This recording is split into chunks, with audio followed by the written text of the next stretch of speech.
রুবেল নতুন একটা ফ্ল্যাট ভাড়া নিল মিরপুরে।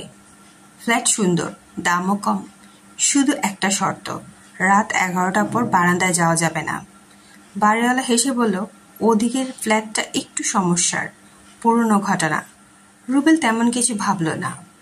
প্রথম রাত, হঠাৎ জানালা দিয়ে দেখল পাশের ফ্ল্যাটে আলো জ্বলছে, একটা ছায়া নড়ছে ভিতরে, মেয়ের মতো, কিন্তু তো কেউ থাকার কথা নয়।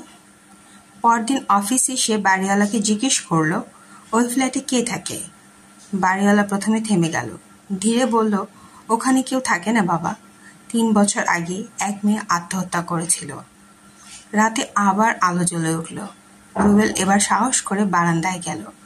ফোনের ফ্ল্যাশ লাইট জ্বালাতেই দেখল ওই মেয়েটা জানালায় দাঁড়িয়ে তাকিয়ে আছে, চোখ লাল, মুখ ফ্যাকাশে, ঠোঁটে হালকা হাসি।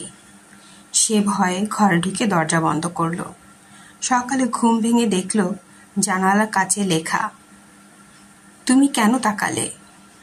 রুবেল ভাবল কেউ প্র্যাঙ্ক করছে, কিন্তু প্রতিদিন রাতে একই লেখা আবার দেখা যায়। সে ঠিক করল ফ্ল্যাট ছেড়ে দেবে। জিনিসপত্র গুছাতে গিয়ে ফোনের নোটিফিকেশন এলো, Bluetooth device connected, Meera's phone. Meera? কে মীরা?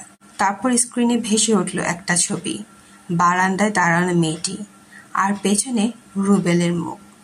পরদিন সকালে পুলিশ এসে দেখে রুবেল বারান্দা থেকে ঝুলছে, দেয়ালে লেখা, এবার তুমি থাকবে আমার সাথে।